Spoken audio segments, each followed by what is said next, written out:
بسم الله الرحمن الرحيم. الحمد لله نحمده ونستعينه ونستغفره ونؤمن به ونتوكل عليه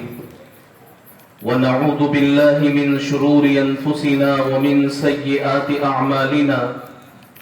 من يهده الله فلا مضل له ومن يضلله فلا هادي له، ونشهد أن لا إله إلا الله وحده لا شريك له، ونشهد أن سيدنا ومولانا محمدا عبده ورسوله أرسله بالحق بشيرا ونذيرا وداعيا إلى الله بإذنه وسراجا منيرا. أما بعد، أعوذ بالله من الشيطان الرجيم. بسم الله الرحمن الرحيم. خذ العفو وأمر بالعرف وأعرض عن الجاهلين. وقال تعالى إنك لعلى خلق عظيم. صدق الله العلی العظیم. آج کی اس روحانی اور نورانی مجلس کے صدر محترم حضرت مولانا محمد صاحب خازن جمعیت علماء راجستھان، حضرت مولانا محمد رفیق صاحب ناظم اعلیٰ جامعہ انعام العلوم بساؤ، حضرت قاری و مقری نور محمد صاحب استاد شعبہ تجوید و قرات دارالعلوم پوکرن، دیگر تمام ہی علماء کرام اور قابل احترام زندہ دل مسلمانوں، ماشاءاللہ اب سے پہلے بہت کامیاب پروگرام بچوں نے پیش کیا. ہم نے پروگرام کے آخری حصے کو سماعت کیا اور پروگرام کے کچھ حصوں کو سن کر کے ہی پورے پروگرام کا اندازہ لگ جاتا ہے. بہت اچھی طرح طلبہ اور اس ادارے کے بچے اپنا پروگرام پیش کر رہے تھے. میں اس پر تہ دل سے ادارے کے محتمم، یہاں کے اساتذہ، کارکنان، ان سب کو مبارکباد پیش کرتا ہوں. ابھی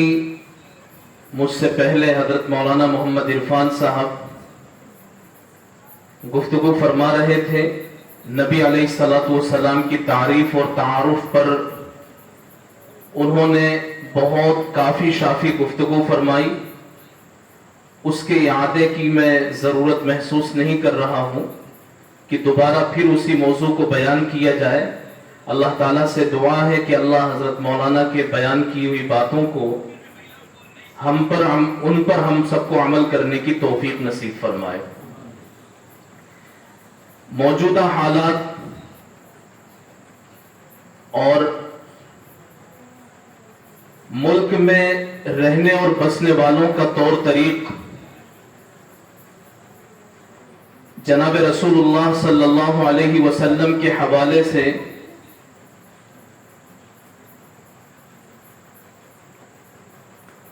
ایک منفی رخ اختیار کرتا چلا جا رہا ہے. اسی وجہ سے جمعیت العلماء کے ذمہ داروں نے یہ فیصلہ کیا کہ ماہ ربیع الاول میں نبی علیہ الصلوۃ والسلام کی سیرت کا، ان کی داستان کا تذکرہ کیا جائے اور امت کو اس سے روشناس کروانے کے لیے جگہ جگہ سیرت النبی کی مجالس قائم کی جائیں. چنانچہ صوبے میں روزانہ تھوڑے تھوڑے فاصلے پر کہیں نہ کہیں سیرت النبی کے پروگرام ہو رہے ہیں. جمعیت العلماء کی یہ پیش رفت ہے، کوشش ہے. اس پر ہمارے وہ بزرگان جن کی یہ فکریں ہیں، ہم سب کی طرف سے شکریہ کے مستحق ہیں. اسی طریقے سے اس ادارے کے محتمم، یہاں کی مقامی جمعیت العلماء، جنہوں نے آج ہم سب کو یہ موقع فراہم کیا اور اس کے لیے انتظامات کیے کہ ہم نبی علیہ الصلوۃ والسلام کی سیرت، ان کی داستان زندگی اس کا مذاکرہ کریں اور پھر اس کو اپنی سماجی اور معاشرتی اور گھریلو زندگی میں نافذ کرنے کی کوشش کریں۔ اس پر یہاں کی جمعیت اور اس ادارے کے ذمہ داران بھی ہم سب کی طرف سے شکریہ کے مستحق ہیں۔ جزاکم اللہ احسن الجزا۔ حضرات، نبی پاک علیہ الصلوۃ والسلام کے متعلق اللہ تبارک و تعالیٰ قرآن پاک میں بیان فرماتے ہیں لَقَدْ كَانَ لَكُمْ فِي رَسُولِ اللَّهِ أُسْوَةٌ حَسَنَةٌ، کہ ہم نے تمہارے لیے نبی علیہ الصلوۃ والسلام کی ذات میں ایک بہترین نمونہ رکھا ہے۔ انسان کی طبیعت ہے کہ انسان ہر چیز میں نمونہ دیکھنا چاہتا ہے۔ کوئی بھی کام ہو تو وہ کس طرح کا ہونا چاہیے، اس کا نمونہ کیا ہو۔ تو یہ انسان کی طبیعت ہے اور طبیعت کی کمزوری ہے۔ اسی طبیعت کی کمزوری کو ملحوظ رکھتے ہوئے اللہ تبارک و تعالیٰ نے انسانوں کو زندگی گزارنے کا ایک نمونہ نبی پاک علیہ الصلوۃ والسلام کی شکل میں عطا فرمایا۔ اللہ تبارک و تعالیٰ نے ہم اور آپ کو بہت بڑی بڑی نعمتیں عطا فرمائی ہیں، لیکن اللہ نے کبھی کسی نعمت پر احسان نہیں جتلایا۔ اللہ نے ہمیں ہماری زندگی دی ہے، ہمارے ماں باپ دیے ہیں، یہ بڑی بڑی مخلوقات، چاند، ستارے، زمین، آسمان، آبشار، کہکشاں اور یہ تمام کی تمام مخلوقات اللہ تبارک و تعالیٰ نے پیدا فرمائی، لیکن کبھی احسان نہیں جتلایا۔ نبی علیہ الصلوۃ والسلام کی ذات گرامی وہ اللہ کی اتنی بڑی نعمت ہے کہ جب اللہ تبارک و تعالیٰ نے وہ نعمت انسانوں کو عطا فرمائی اور نبی علیہ السلام کو دنیا میں مبعوث فرمایا، دنیا میں بھیجا، تو احسان جتلایا۔ قرآن پاک نے اس کو بیان کیا لَقَدْ مَنَّ اللَّهُ عَلَى الْمُؤْمِنِينَ إِذْ بَعَثَ فِيهِمْ رَسُولًا،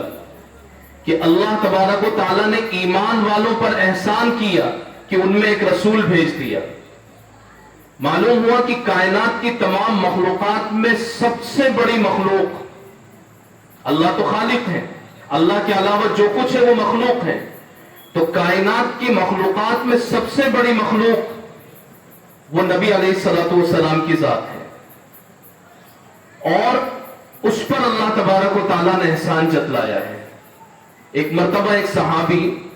نبی علیہ الصلوۃ والسلام کے پاس آئے اور آ کر کے ایک عجیب و غریب سوال کیا۔ ہماری ایمانی ذمہ داری ہے اور انسان ہونے کے اعتبار سے بھی ہماری ذمہ داری ہے کہ ہم نبی علیہ الصلوۃ والسلام سے محبت کریں، اس لیے کہ کسی سے محبت کرنے کے لیے جتنی چیزیں ضروری ہوتی ہیں، انسان جس کسی وجہ سے کسی سے محبت کرتا ہے وہ تمام کی تمام وجوہات نبی علیہ السلام کی ذات میں موجود ہیں۔ جب تمام ہی وجوہات نبی علیہ السلام کی ذات میں موجود ہیں تو ہماری عقلی ذمہ داری بھی ہے، ایمانی ذمہ داری بھی ہے اور انسانی ذمہ داری بھی ہے کہ ہم نبی علیہ السلام سے محبت کریں۔ انسان محبت کرتا ہے یا تو جمال کی وجہ سے، کسی کی خوبصورتی سے متاثر ہو کر، کبھی کسی کے کمال اور ہنر سے متاثر ہو کر محبت کرتا ہے، کبھی کسی کے اخلاق سے متاثر ہو کر، کبھی کسی کا خاندانی کیریکٹر اور حسب و نسب کو دیکھ کر اس سے متاثر ہوتا ہے، اس سے محبت کرنے لگتا ہے، کبھی کسی کے کارناموں کو دیکھ کر اور اس کے کردار کو دیکھ کر متاثر ہوتا ہے اور اس سے محبت کرنے لگتا ہے۔ نبی علیہ السلام کو جس رخ سے بھی بھانپیں گے اور جس طرح بھی جانچنے کی کوشش کریں گے، نبی علیہ الصلوۃ والسلام کی ذات کامل اور مکمل نظر آئے گی۔ جب آپ کی ذات کامل اور مکمل ہے تو ہمیں آپ علیہ السلام سے محبت کرنی چاہیے، اور اس محبت میں ہمارا اور آپ کا فائدہ ہے۔ ایک صحابی آئے نبی علیہ السلام کے پاس میں اور آ کر کے کہنے لگے یا رسول اللہ متی تقوم الساعہ۔ ایک عجیب و غریب سوال کیا انہوں نے۔ سوال یہ کیا کہ یا رسول اللہ یہ بتلائیں قیامت کب قائم ہوگی، متی تقوم الساعہ، قیامت کب آئے گی۔ آپ علیہ الصلوۃ والسلام بہت زیادہ محبوب، نرم دل، لوگوں پر شفقت کرنے والے،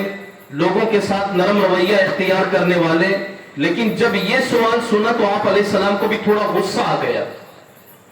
سوال کرنے والے نے یہ سوال کیا کہ یا رسول اللہ قیامت کب آئے گی، متی تقوم الساعہ۔ آپ علیہ السلام ہر بات کا جواب دے دیتے تھے، لیکن اس کا جواب دینے کے بجائے اس سوال کے جواب میں ایک سوال کر لیا۔ آپ علیہ السلام نے پوچھا ما اعددت لہا، تم نے قیامت کے لیے تیاری کیا کی ہے؟ قیامت کا سوال کر رہے ہو، قیامت کب آئے گی، تو قیامت کے لیے تیاری کیا کی ہے؟ تو وہ صحابی کہنے لگے یا رسول اللہ ما اعددت لہا، میں نے قیامت کے لیے کوئی تیاری نہیں کی، ولیکن احب اللہ ورسولہ، لیکن میں اللہ اور اس کے رسول سے دل سے محبت کرتا ہوں، بس میری یہی تیاری ہے۔ نبی علیہ السلام نے جو اس وقت میں جواب دیا، وہ جواب میں خاص طور سے آپ کو سنانا چاہتا ہوں۔ نبی علیہ السلام نے جب وہ صحابی یہ کہتے کہ یا رسول اللہ میری تو تیاری یہ ہے کہ میں اللہ اور اس کے رسول سے محبت کرتا ہوں، آپ علیہ السلام نے فرمایا انت مع من احببت،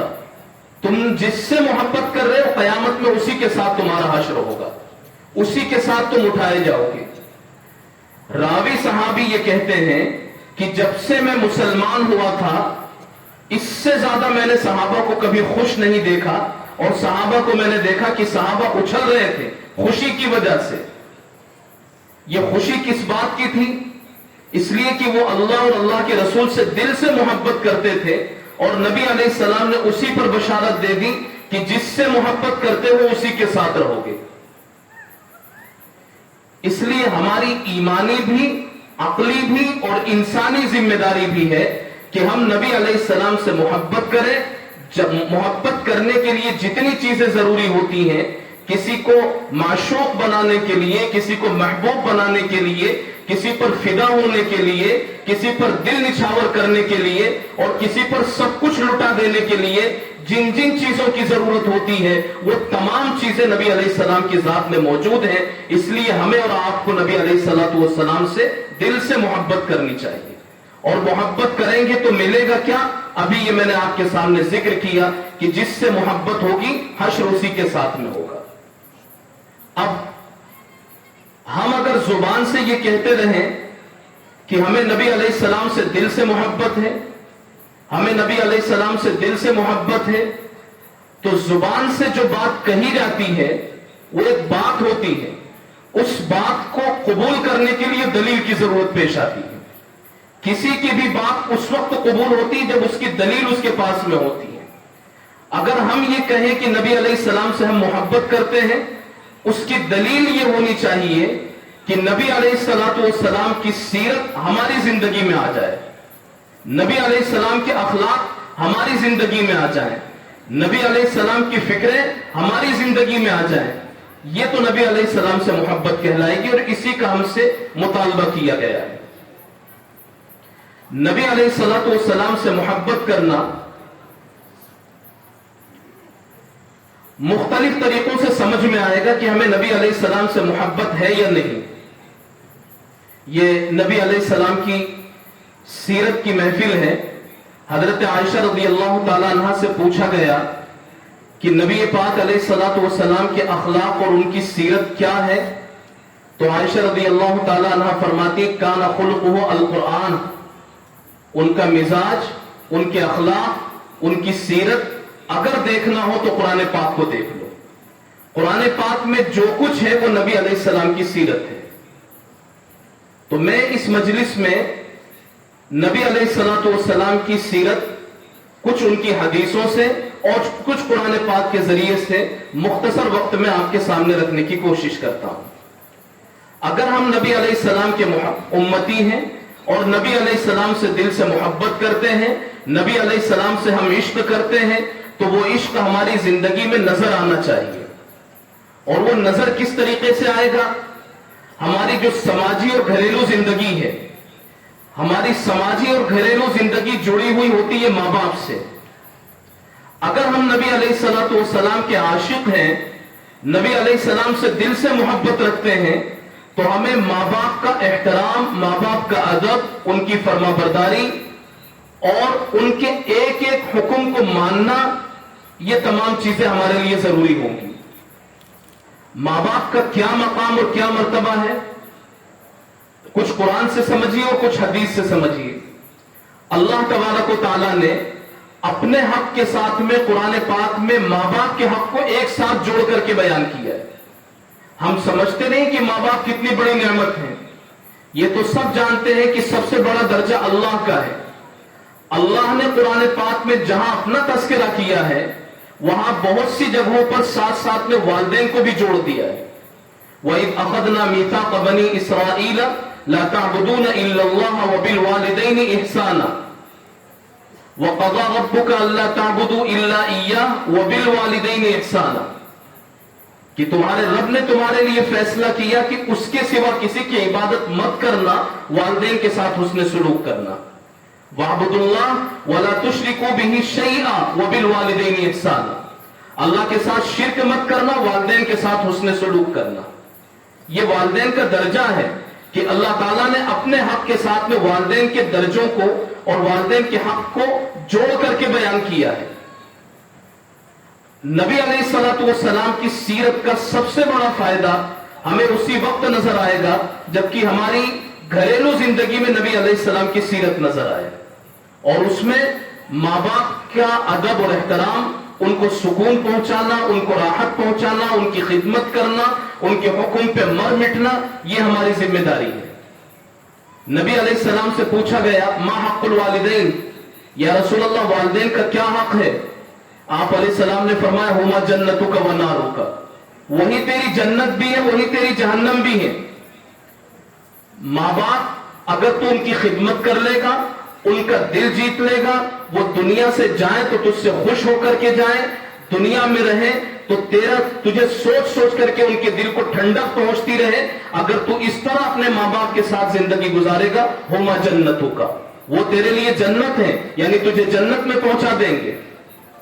اور اگر تو نے خدا نخواستہ ماں باپ کے ساتھ زندگی اس کے علاوہ گزاری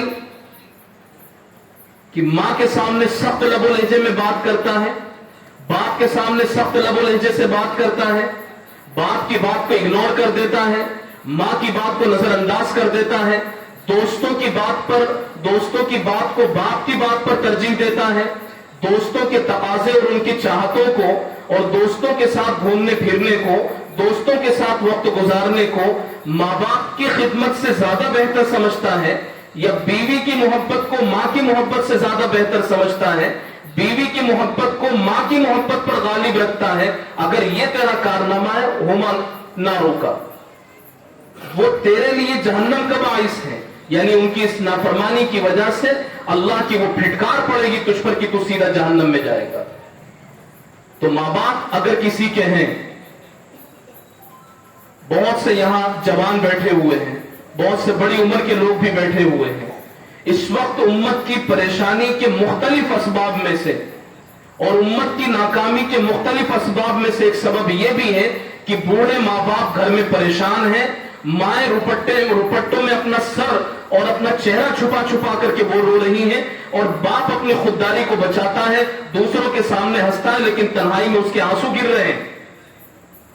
بچوں کے غلط رویوں کی وجہ سے. نبی علیہ الصلوۃ والسلام کی اس سیرت النبی کی محفل میں بیٹھنے کا حق ہم سے اسی وقت ادا ہوگا جب ہم آج یہ عہد کریں کہ اگر ہمارے ماں باپ ہم سے ناراض ہیں ہم ان کو منانے کی کوشش کریں گے. بہت سستا سودا ہے, ماں باپ سے زیادہ نرم دل کوئی نہیں ہوتا ہے. ماں باپ کے دل کو اللہ تبارک و تعالیٰ نے اتنا نرم بنایا ہے, باپ ہو سکتا ہے اپنی خودداری کو بچانے کے لیے دو چار سخت جملے کہیں, لیکن وہ بھی بچوں کے لیے بہت شفیق اور مہربان ہوتا ہے. اگر کسی سے کسی کے ماں باپ کا دل دکھا ہو, کسی نے اپنے ماں باپ کا دل دکھایا ہو, آج نبی علیہ السلام کی سیرت اور سوانح سن کر کے جا رہے ہیں, جس طریقے سے بھی ماں باپ کو منا سکتے ہو ماں باپ کو منانے کی کوشش کیجیے. وہ مان جائیں گے, ان کے ہاتھ اٹھ جائیں گے, اللہ جنت دے دے گا. ان کے ہاتھ اٹھ جائیں گے, اللہ کاروبار کی برکتیں عطا فرما دے گا. ان کے ہاتھ اٹھ جائیں گے, اللہ دنیا بھی سرخرو کر دے گا اور آخرت میں بھی کامیابی مل جائے گی.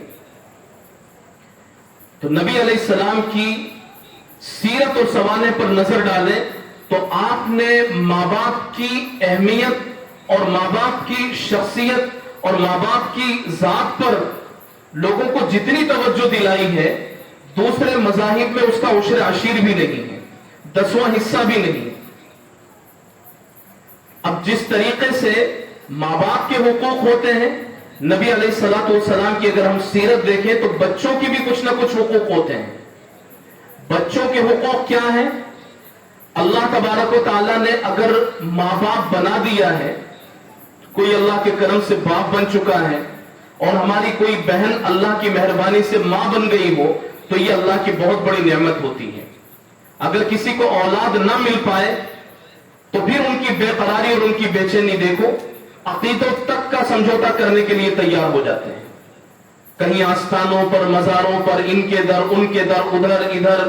جا کر کے عقیدوں تک کا سمجھوتا کرتے، غیرت اور ضمیر کو فروخت کر دیتے ہیں. تو اللہ تبارک و تعالیٰ نے اگر نعمت اولاد عطا فرمائی ہے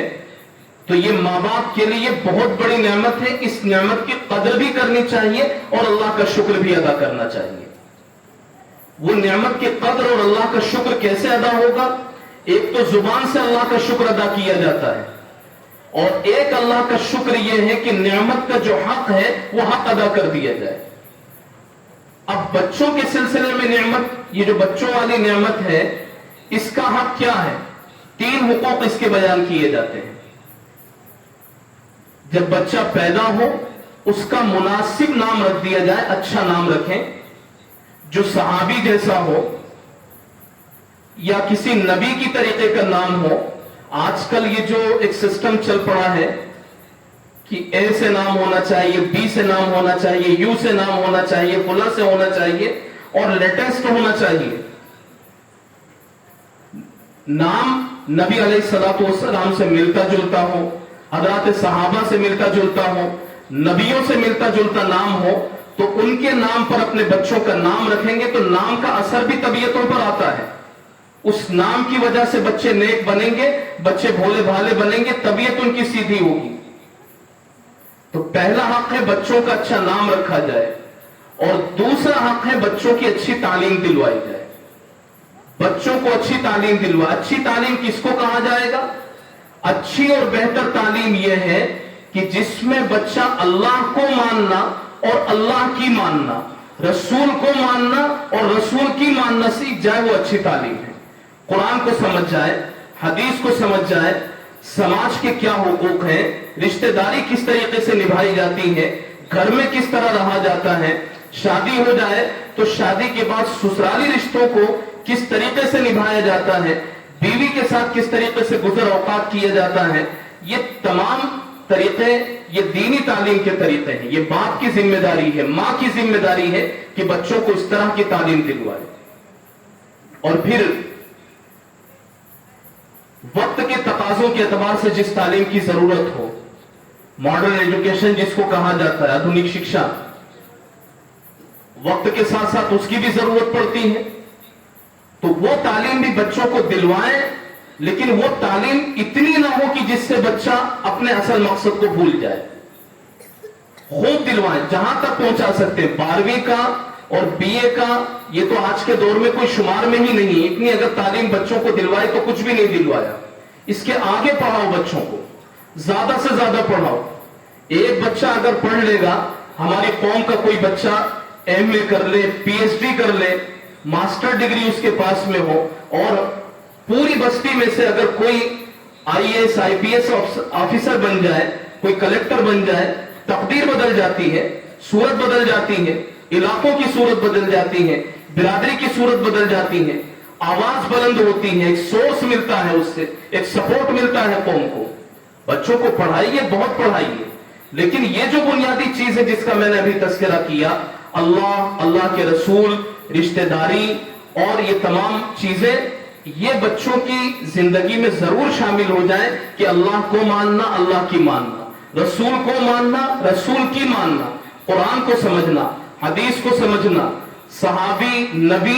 ان تمام چیزوں کو، رشتہ داریوں کو اور سماجی ذمہ داریوں کو سمجھنا، یہ بچوں کو آ جائے. یہ تعلیم بھی دلوانا ماں باپ کی ذمہ داری ہوتی ہے.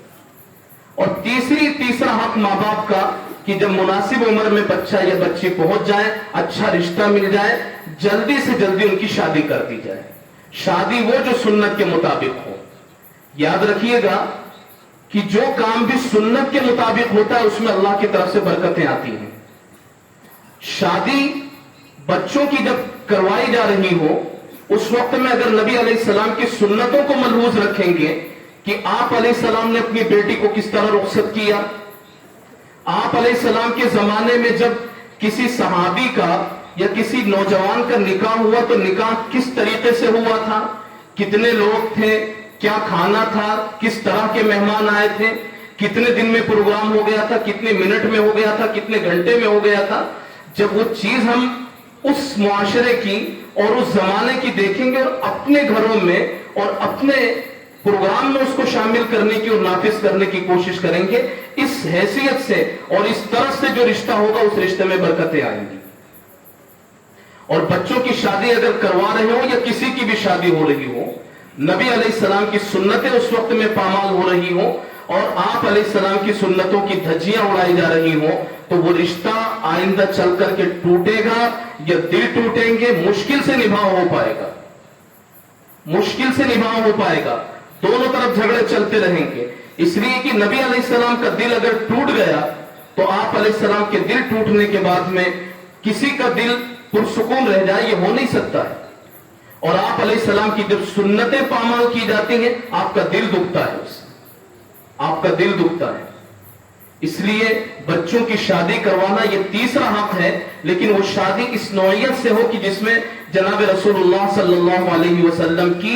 سنتوں کو ہم اپنے پروگرام میں جگاتے ہیں۔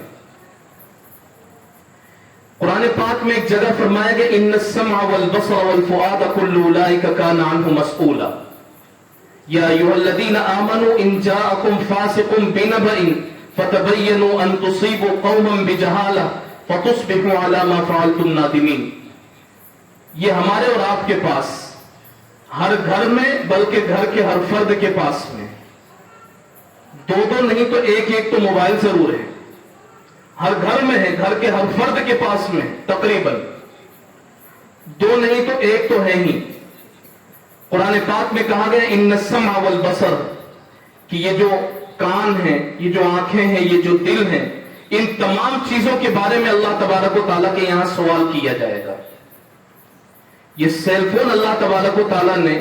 ہمیں عطا فرمایا ہے، اس سے ہم بہت کچھ اچھائیاں بھی حاصل کر سکتے ہیں، اور اگر اس کا منفی اور نیگیٹو استعمال کیا جائے تو اس سے گناہ در گناہ میں ہم مبتلا ہو سکتے ہیں۔ اس سے غلط سنا جائے، اس سے غلط دیکھا جائے، یا اس کے کچھ مناظر دیکھ کر کے دل میں برے خیالات لائے جائیں۔ یہ موبائل کا استعمال اس طرح کا استعمال انسان کو جہنم تک لے کر کے جائے گا۔ اللہ تبارک و تعالیٰ کے یہاں کان کا، آنکھ کا، دل کا، یہ تمام صلاحیتیں، ان صلاحیتوں کا سوال ہوگا۔ اس لیے اور نبی علیہ الصلوۃ والسلام نے فرمایا النظر سہم من سہام ابلیس، کہ نظر یہ شیطان کے تیروں میں سے ایک تیر ہے۔ اگر یہ موبائل کے اسکرین پر یہ نظر پڑ رہی ہے اور موبائل کے اسکرین پر خدا نخواستہ کوئی غلط چیز ہے، کوئی غلط پوسٹ ہے،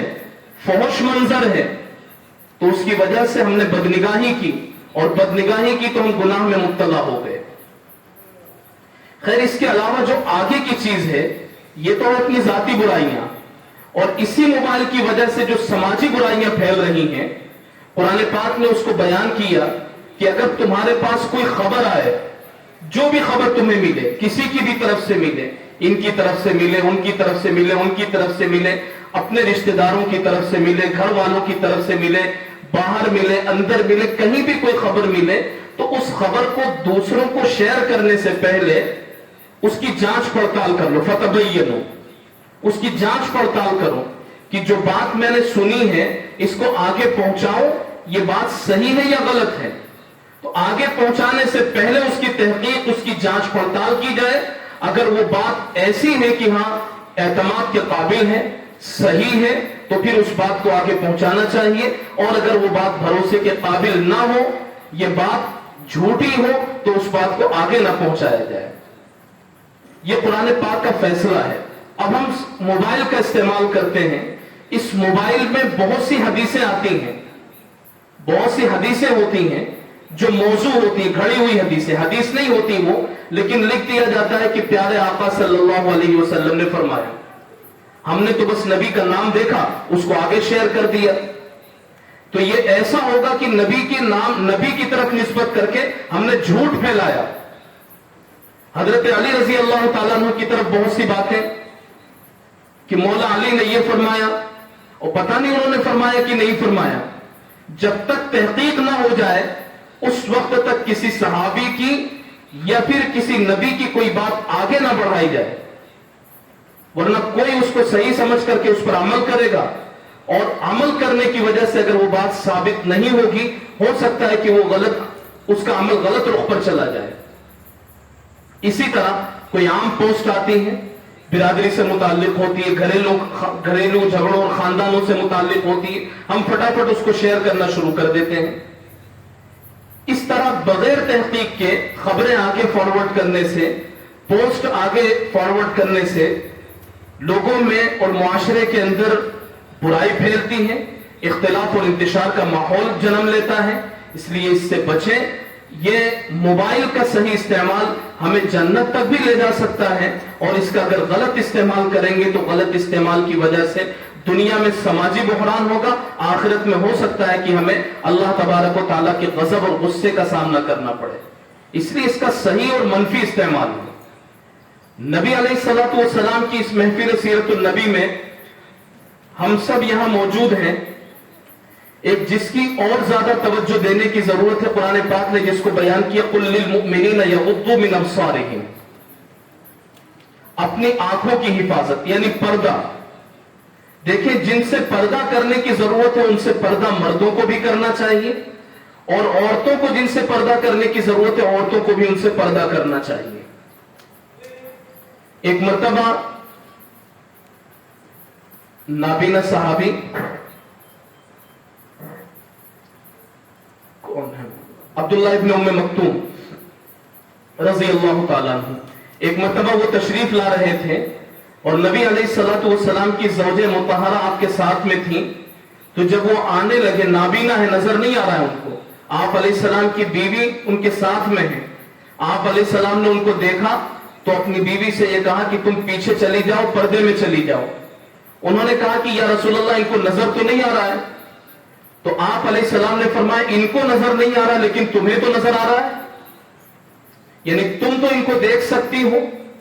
معلوم یہ ہوا کہ مردوں کو بھی عورتوں سے پردہ ہے اور عورتوں کو بھی مردوں سے پردہ کرنا چاہیے. اب اس پردے کے لیے اپنے آپ کو مناسب لباس کے اندر، ایسا لباس کہ جس لباس کو پہننے کے بعد بدن نظر نہ آئے، جس لباس کو پہننے کے بعد بدن نظر نہ آئے. اب لباس پہننے کے جو آداب ہیں، فقہاء نے جو اس کے آداب بیان کیے ہیں، وہ آداب یہ ہے کہ لباس اتنا موٹا ہونا چاہیے کہ جس سے اندر کی کھال نظر نہ آئے، اور لباس اتنا ڈھیلا ہونا چاہیے کہ جس سے جسم کی بناوٹ نظر نہ آئے. لباس موٹا بھی ہو، جو کپڑا پہن رہے وہ کپڑا تھوڑا موٹا بھی ہو جس سے اندر کی کھال کی رنگت نظر نہ آئے. اور یہ خاص طور سے عورتوں کو اس چیز کا خیال رکھنا ضروری ہے، اس لیے کہ نبی علیہ الصلوۃ والسلام نے فرمایا، بہت سی عورتیں عاریات کاسیات مائلات ممیلات، بہت سی عورتیں ایسی ہوں گی جو کپڑے بھی پہنے ہوئے ہوں گی لیکن کپڑے پہننے کے باوجود وہ برہنہ نظر آئیں گی، دوسروں کی طرف مائل بھی ہوں گی اور دوسروں کو اپنی طرف مائل بھی کریں گی. اس طرح کا ان کا رہن سہن ہوگا. پھر ان کا انجام بیان کیا کہ ایسی عورتیں جہنمی ہیں. تو نبی علیہ الصلوۃ والسلام کی سیرت کی اس محفل میں ہم بیٹھے ہوئے ہیں، تو نبی علیہ السلام کی سیرت جو بچیوں سے متعلق ہے، عورتوں سے متعلق ہے، وہ خاص طور سے لباس کا خیال رکھنا، پردے کا خیال رکھنا، رشتوں کا خیال رکھنا، یہ ان کی ذمہ داری ہے. ہم دین کی بات یہاں سن رہے ہیں، نبی علیہ السلام کی سیرت سن رہے ہیں. ہمیں انہی باتوں کو اپنی مستورات تک اور اپنے اپنے گھروں میں اپنی ماؤں تک، بہنوں تک، بیٹیوں تک، بہوؤں تک، ان تمام چیزوں کا مذاکرہ کرنا چاہیے. تو بے پردگی سماج میں بے حیائی کو جنم دیتی ہے، اور بے حیائی کی وجہ سے اخلاق لوگوں کے فاسد ہوتے ہیں، اور اخلاق جب فاسد ہوتے ہیں تو سماج بگاڑ کا شکار ہو جاتا ہے. اس لیے بے پردگی سے مردوں کو بھی حفاظت کرنا چاہیے اپنے آپ کی، اور عورتوں کو بھی خود اپنی حفاظت کرنا چاہیے اور ہمیں اپنی مستورات کو بے پردگی سے بچانے کی کوششیں کرنی چاہیے کہ عورتیں بے پردگی سے محفوظ رہ سکیں۔ نبی علیہ الصلوۃ والسلام کی ایک اہم تحریک اور نبی علیہ الصلوۃ والسلام کا ایک اہم کام ہم دیکھیں تو آپ علیہ الصلوۃ والسلام نے اتحاد اور اتفاق کو اور آپس میں میل جول کو بہت زیادہ ترجیح دی۔ ایک موقع پر آپ علیہ السلام نے فرمایا تَرَى الْمُؤْمِنِينَ فِي تَرَاحُمِهِمْ وَتَعَاطُفِهِمْ وَتَوَادِّهِمْ كَمَثَلِ الْجَسَدِ کہ آپ دیکھیں گے ایمان والوں کو آپس میں رحم و کرم کے اعتبار سے، مہربانی کے اعتبار سے، میل جول کے اعتبار سے كَمَثَلِ الْجَسَدِ وہ ایک جسم کی طرح ہوں گے اِذَا اشْتَكَى عُضْوٌ تَدَاعَى لَهُ سَائِرُ الْجَسَدِ بِالسَّهْرِ وَالْحُمَّى کہ جسم کا اگر کوئی ایک عضو پریشان ہو جاتا ہے تو پورا جسم بخار محسوس کرنے لگتا ہے۔ نبی علیہ الصلوۃ والسلام نے ہمارے پورے انسانی سماج کو یعنی جو مسلم انسانی سماج ہے تمام مسلمانوں کو ایک جسم کی طرح بیان فرمایا ہے۔ ایک جسم یعنی کہ جیسے سر سے لے کر کے پیر تک انسان کا ایک جسم ہوتا ہے اور خدا نخواستہ کسی وجہ سے اگر پیٹ میں تکلیف ہو جائے تو رات بھر انسان تڑپتا رہتا ہے، ہاتھ ادھر ادھر، پیر ادھر ادھر، آنکھوں سے آنسو اور بس عجیب سی حالت ہوتی ہے۔ پوچھا جائے اس سے کہ کیا ہو رہا ہے کہ پیٹ میں درد ہو رہا ہے، تو پیٹ میں درد ہو رہا ہے تو ہاتھ کیوں ہل رہے ہیں، پیر کیوں ہل رہے ہیں، آنکھوں سے آنسو کیوں آ رہے ہیں؟ معلوم ہوا کہ ان میں آپس میں اتنا جوڑ ہے اور ان میں آپس میں اتنا اتحاد ہے اور ان میں آپس میں اتنا میل جول ہے کہ ایک عضو کو تکلیف ہوئی تو پورا ڈھانچہ پریشان ہو گیا۔ نبی علیہ السلام نے اسی کا مطالبہ ہم سب سے کیا ہے کہ ہماری قوم میں، ہمارے سماج میں اتنا اتحاد اور اتفاق اور اتنا پیار اور اتنی محبتیں ہونی چاہیے کہ اگر کسی ایک کو خوشی مل جائے ہم سب خوش ہو جائیں کہ چلو ہمارا فلاں بھائی خوش ہے، اور اگر کسی ایک کو تکلیف پہنچ جائے تو ہم سب رنجیدہ اور کبیدہ خاطر ہو جائیں کہ ہمارا فلاں بھائی آج پریشان ہے، وہ کسی مصیبت میں، کسی الجھن میں گرفتار ہے۔ تو اس مضبوط اتحاد اور اتفاق کی ضرورت ہے، اور اگر یہ اتحاد اور اتفاق نہیں ہے اس کو پیدا کرنے کی کوشش کی جائے۔ جھوٹ بولنا بہت بڑا گناہ ہے، لیکن نبی علیہ الصلوۃ والسلام نے فرمایا کہ اگر کوئی شخص اتحاد اور اتفاق کے لیے، لوگوں میں میل جول قائم کرنے کے لیے اور صلح کروانے کے لیے جھوٹ بھی بولے گا تو اس کو جھوٹا نہیں کہا جائے گا۔ لیس الکذاب الذی یصلح بین الناس، وہ شخص جھوٹا نہیں ہے جو لوگوں کے درمیان اتحاد اور اتفاق، بھائی چارہ، پیار، محبت، اخوت، اختلاف کو دور کرنے، انتشار کو مٹانے، دو خاندانوں کو جوڑنے، دو برادریوں کو جوڑنے، دو شخصیتوں کو جوڑنے کا اگر کوئی کام کر رہا ہو اور اس کی وجہ سے اس کو جھوٹ بھی بولنا پڑ رہا ہو تو اس کو جھوٹا نہیں کہا جائے گا۔ معلوم ہوا یہ خاندان اور یہ خاندان والے آپس میں ناراض ہیں۔ ایک اللہ کا بندہ مسجد میں نماز پڑھنے کے لیے آیا، نماز پڑھنے کے بعد اس نے اللہ سے، اللہ کی بارگاہ میں ہی دعا کی کہ اللہ ہماری بستی میں دو خاندان آپس میں جھگڑ رہے ہیں، ان میں بہت اختلاف ہے، میں تیرا نام لے کر تیرے گھر سے نکل رہا ہوں، میری زبان میں تو تاثیر دینا، میں ان دونوں کو جوڑنے کی کوشش کروں گا۔ اب وہ جاتا ہے خاندان کے پاس میں اور اس خاندان والے سے یہ کہتا ہے کہ میری ان سے ملاقات ہوئی تھی اور وہ آپ کے بارے میں بہت اچھے جذبات پیش کر رہے تھے، آپ کو تھوڑی غلط فہمی ہو گئی ہے اور وہ آپ سے دل سے محبت رکھتے ہیں، ایسا نہیں ہے جیسا آپ سمجھ رہے ہیں۔ اور بہت دیر تک ہماری باتیں ہوتی رہی اور یہ ہوا اور وہ ہوا، اس کو مطمئن کیا۔ دوسری طرف پھر اس خاندان کے پاس میں آیا کہ میں ادھر گیا تھا، بات چیت ہوئی اور وہ آپ کے بارے میں بہت اچھے خیال، اچھے جذبات رکھتے ہیں، ان کو بھی احساس ہے کہ غلطی ہو گئی ہے، جو ہونا تھا وہ ہو گیا، اب ایسا کریں کہ آپ کا بھی دل نرم ہے ان کی باتیں سن کر کے، ان کا بھی دل نرم ہے، آپ لوگ میل جول کی کوئی شکل بنا لیں، تھوڑا قریب لانے کی کوشش کریں، پھر اور کوشش کریں، ایک بار نہ ہو، دو بار نہ ہو، تین بار نہ ہو، 10 بار کوشش کریں، دو خاندانوں کو، دو برادریوں کو جوڑ دے، دو لڑے ہوئے لوگوں کو جوڑ دے۔ نبی علیہ السلام نے فرمایا کہ یہ جھوٹا نہیں ہے، بلکہ اس عمل کی وجہ سے کہ اس نے جوڑنے کا کام کیا، اللہ اس عمل کی وجہ سے اس کو اپنی ذات سے جوڑ لیں گے۔ اور یہ وقت کی بہت بڑی ضرورت ہے۔